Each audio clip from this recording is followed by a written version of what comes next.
please have a wide definition of revival. Have a wide definition.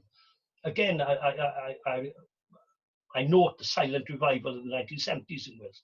You know, where God worked in Aberystwyth University, Bangor University. He worked amongst the brethren, for instance, many Pentecostals. And so many people became Christians. Nobody called it revival. Nobody. Good. But God was at work. What was he doing? He was reviving. He was touching people. And I think we really need, we need not to try to get back to these historical instances which aren't going to repeat themselves. They aren't, because we've moved on. Not that we're better, but we moved on. It's different. You can't have 1904 anymore. You can't have 1859. You can't have 1762. You can't have all these revivals in that way anymore. They're gone. Leave them and be open to what God is doing right now. Amen. Yeah. So good. In what ways do you think the revival shaped the creative expression of the Welsh people? I think that's a bigger question than 1904, okay? So what I would argue is this. The creative expression of the Welsh people really is linked with Christianity and the growth of Christianity in Wales. So if you go back to the 19th century, for instance, so 19th century Wales, I love the end of the 19th century in Wales. Everyone's got their favourite period. At the moment, that's my favourite period. It used to be the 18th century, and then the early 19th, and I go back and forth. Anyway, the reality was that Wales was a sort of Christian nation. I'm very careful when I say Christian nation, but it was. Everything was influenced by Christianity. Everybody, not everybody, a huge percentage of people went to Sunday school, non-conformist Sunday school, Baptist, Methodist, etc., etc. They were brought up like that. What did they do in Sunday school? Well, they read. They read. What you've got in Wales is a group of people, by the end of the 19th century, they had been brought up to go to Sunday school, to discuss theology, to sing, to write poetry, and they were writing poetry, big time.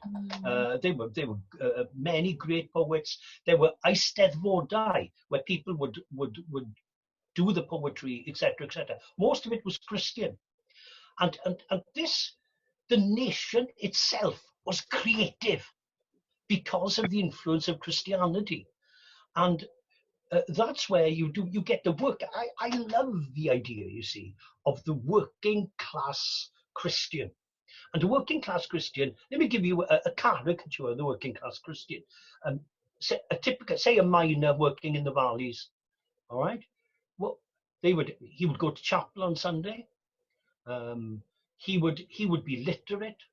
He would read classical literature, discuss classical literature. He would know his Bible back to front.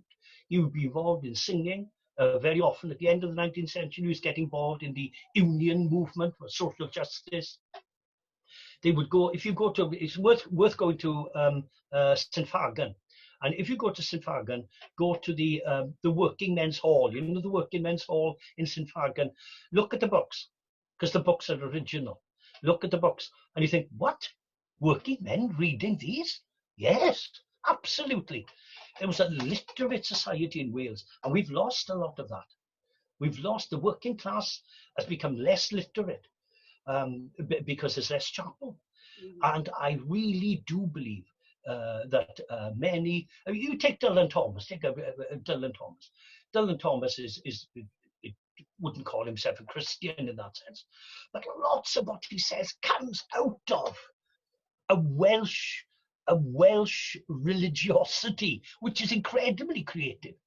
When you read Dylan Thomas, man, Bible black, when he talks in his, I can't remember the name of the play, his play. I can't remember the name of it. How can I forget that? That doesn't matter. Under Milkwood. Talking about Bible black and the Reverend Craddock Evans or whatever. And it encapsulates something. the Welsh, there's Christianity everywhere in Wales. And it's still there, but not as much.